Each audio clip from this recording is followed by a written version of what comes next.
Alright, welcome back to the Houseplant Headbanger. I'm going to do another video today explaining about spider plants. Here's one of the babies. Usually a dark green with a yellow stripe down the center. Sometimes they get the opposite, where the leaves will be white with a green in the center. Depending on how much green there is how much light it can have. Because the green part absorbs the chlorophyll from the sun, but will burn up. It absorbs it and it will burn up quickly if it's in direct sun. So you can't, it has to be in the shade outside or in the window when you're inside. If you have the other kind, which I don't have one of, which has the white with the yellow or the green in it, that can take more sunlight because it needs more, because the less green, the less chlorophyll it's bringing in. So we'll get to the babies in a minute. So we're going to do a hanging basket. So we're going to start with an empty basket.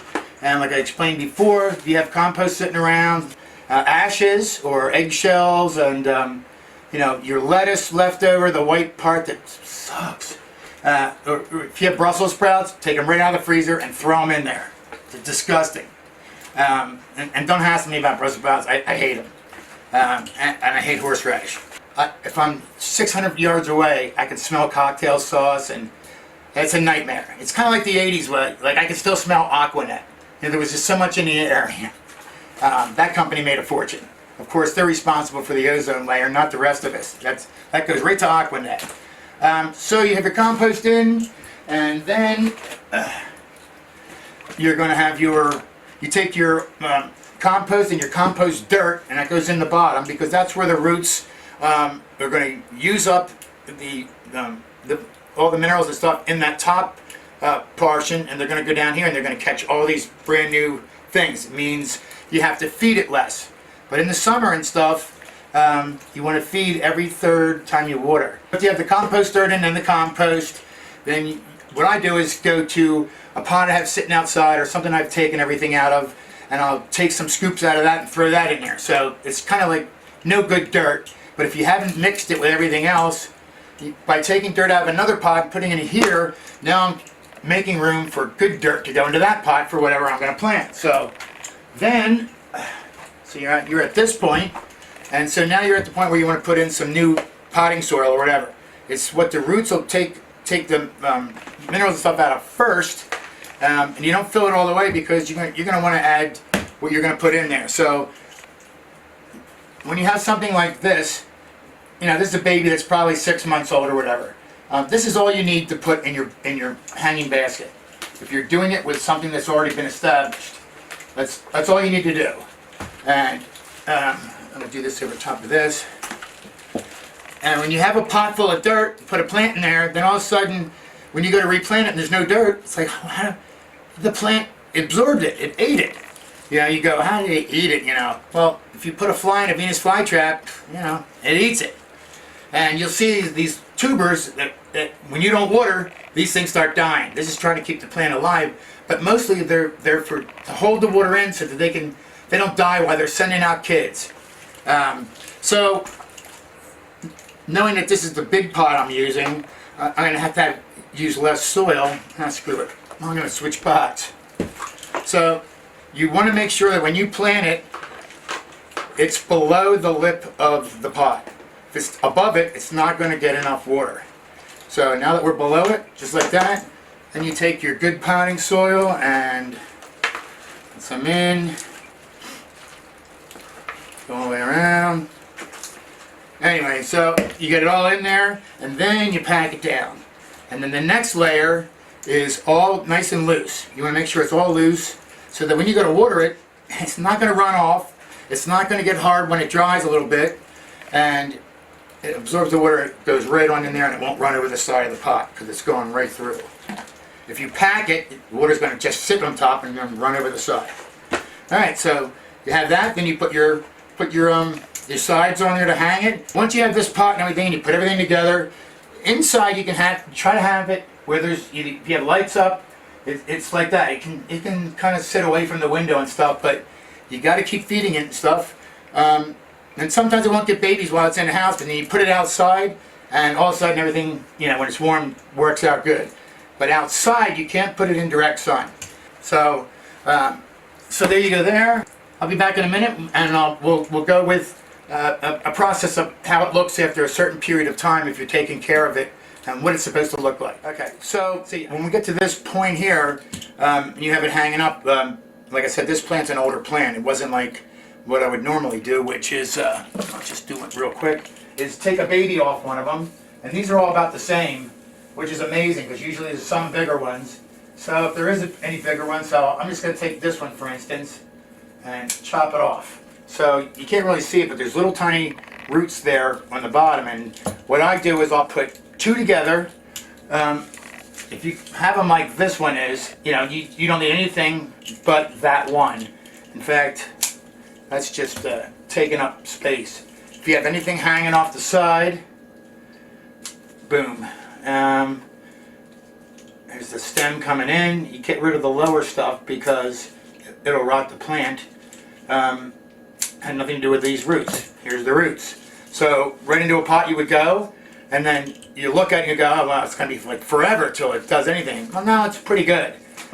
Alright, so moving on here then, I'll show you where we're at, like after a certain period of time. Where are we at here?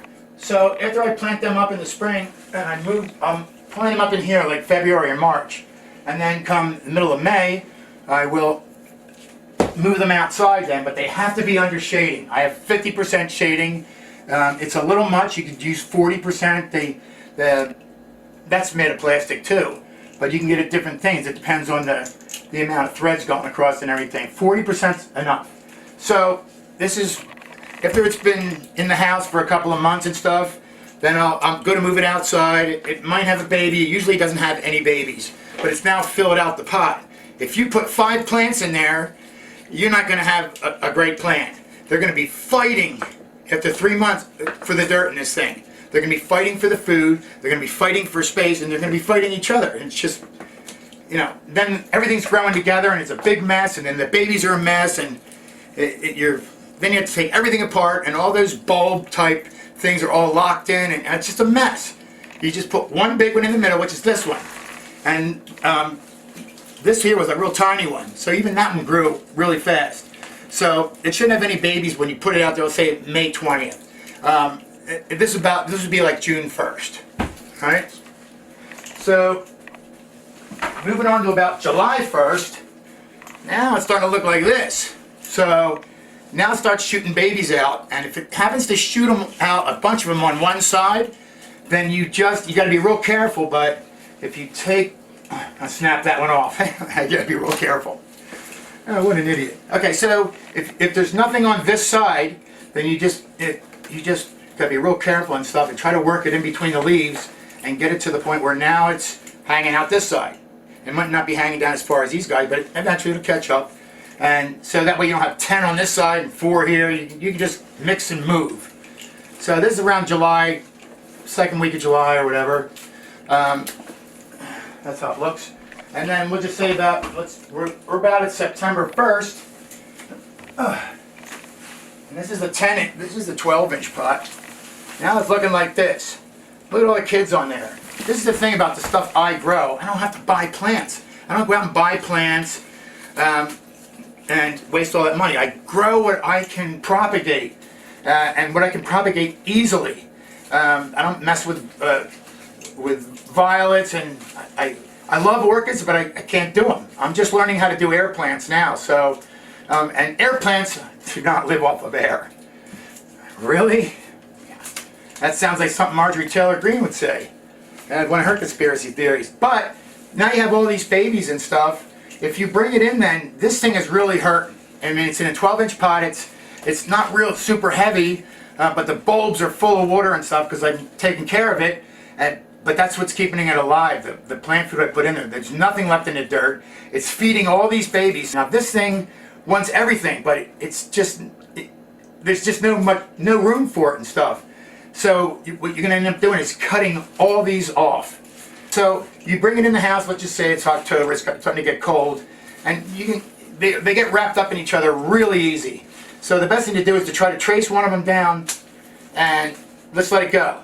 Because eventually, even if it's all wrapped up in another one, while you cut them all back, eventually they're all going to fall off. Now if I have this one here with tiny babies, I'll let it go because one or two can keep going.